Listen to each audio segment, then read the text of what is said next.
I like to talk about Sweet Baby Inc. a little bit. Here's a quick rundown of what they do. Sweet Baby Inc.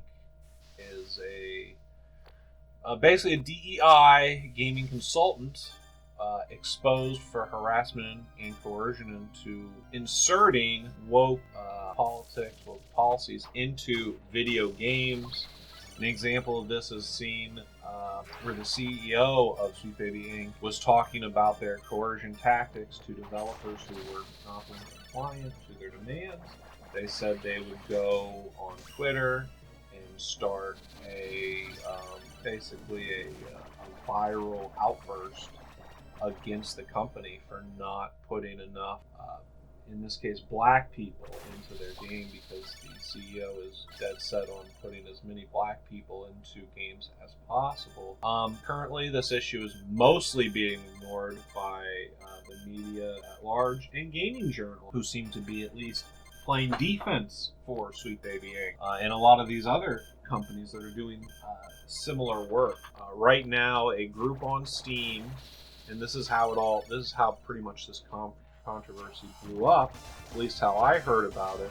A group on Steam called Sweet Baby Inc. Detected. It's basically a curator now. It has over 200,000 users actively subscribed to the curator. But it basically listed games that employed Sweet Baby Inc. to consult on their creation. So basically this props up gaming journalist sites and just tech sector media sites in general start defending Sweet Baby Inc. and their policies and practices, coercion and harassment of video game developers. In one such instance, you have Alyssa Mercante, the senior editor at Kotaku, writing an article of Sweet Baby Inc., basically a complete blow up of the company, saying, "Oh, how amazing the work they're doing, and how beautiful, and how this isn't coercion, how this isn't harassment." But it goes a little deeper in that. In a tweet replying to her own article, she says, "Hi, you cannot be racist against white people.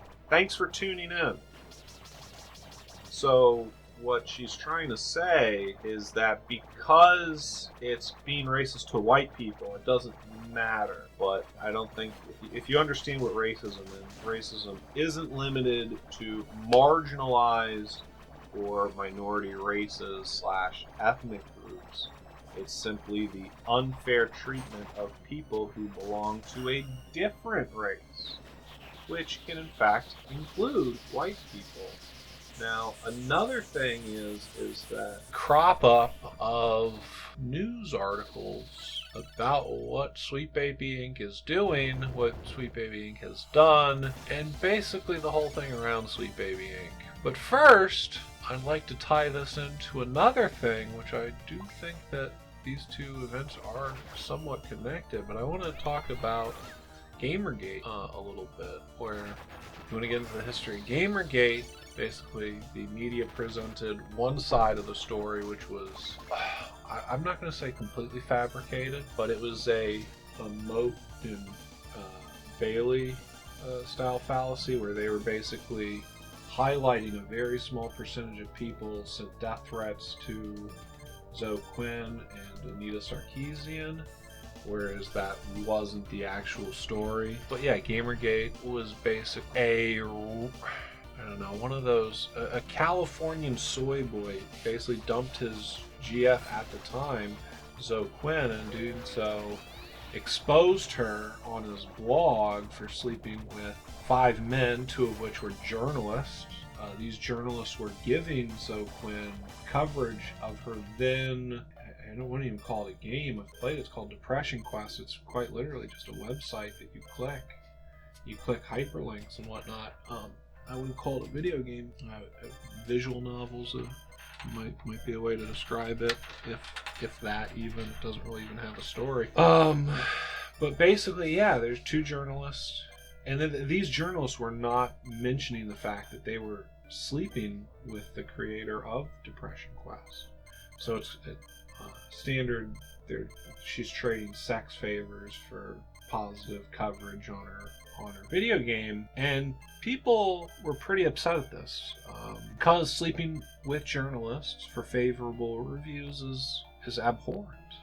But what was baffling about this is that the entire video game journalist industry came down so hard on people saying that, oh,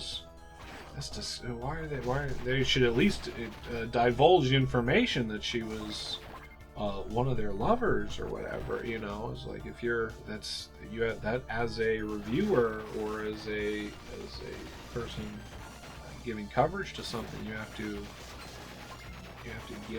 to divulge that information, that you are potentially romantically involved with the person you're basically shilling for. But both the game journalist industry and the normal journalist industry, news journalism industry, came down on people for being upset with pay for play and collusion, and honestly, I would say a little bit of nepotism in there thrown in to boot.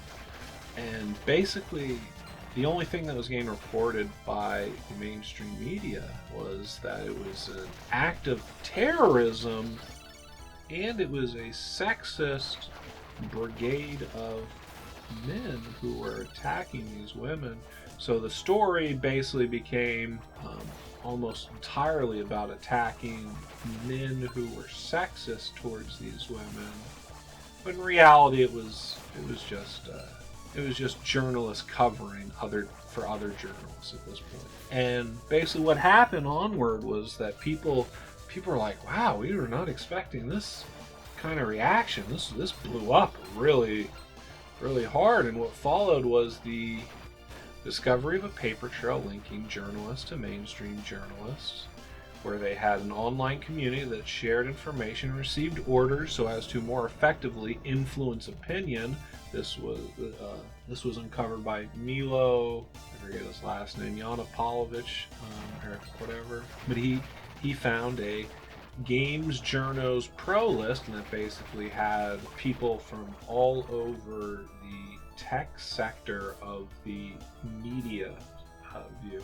So it was stuff like GameSpot and Structoid and Wired, etc. It was a lot. It was a whole list. If you want to look at that, go look up Games Journo Pro list or something. It had hundreds of people in there that were basically connected through, I think, email. And so they'd give out emails, and in some cases they blacklisted certain people from getting their stuff highlighted. Stuff like they censored reports. They basically, and then they did the biggest thing they did with that list was they made a statement basically a week after all this started blowing up, where there was a unified opinion that gamers are dead.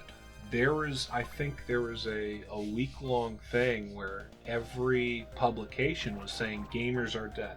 There was some form of that phrase either in the title or in the first paragraph of the article, but it was basically just to deflect off the fact that there was a huge collusion amongst all these games journalists.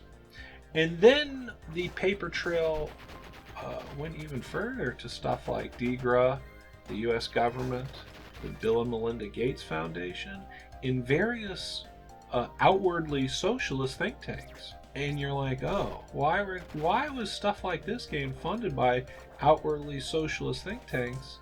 Well, they were trying to influence future opinions through video games, such as well as education, hence Common Core stuff and countless other mediums.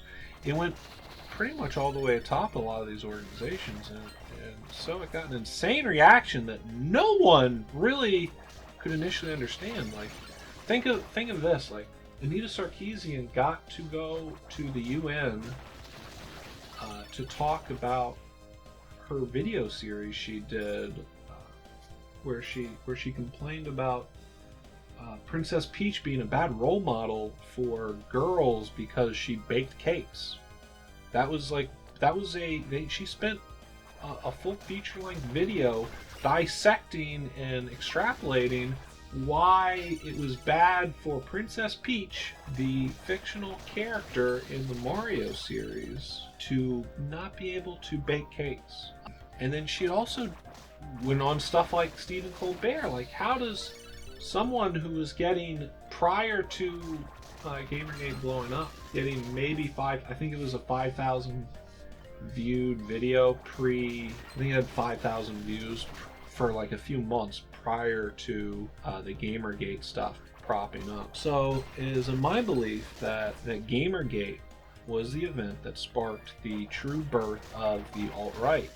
Prior to that, no one really believed in a grand conspiracy of governments and other organizations pushing a Marxist agenda on the masses. This event proved, at least to me, that there was a lot of collusion going in, not just our game industry, but our media industry just in general. There was a lot of propaganda being pushed out on us, and it still is. But back to Sweet Baby Inc., you're seeing a lot of the same rhetoric prop up again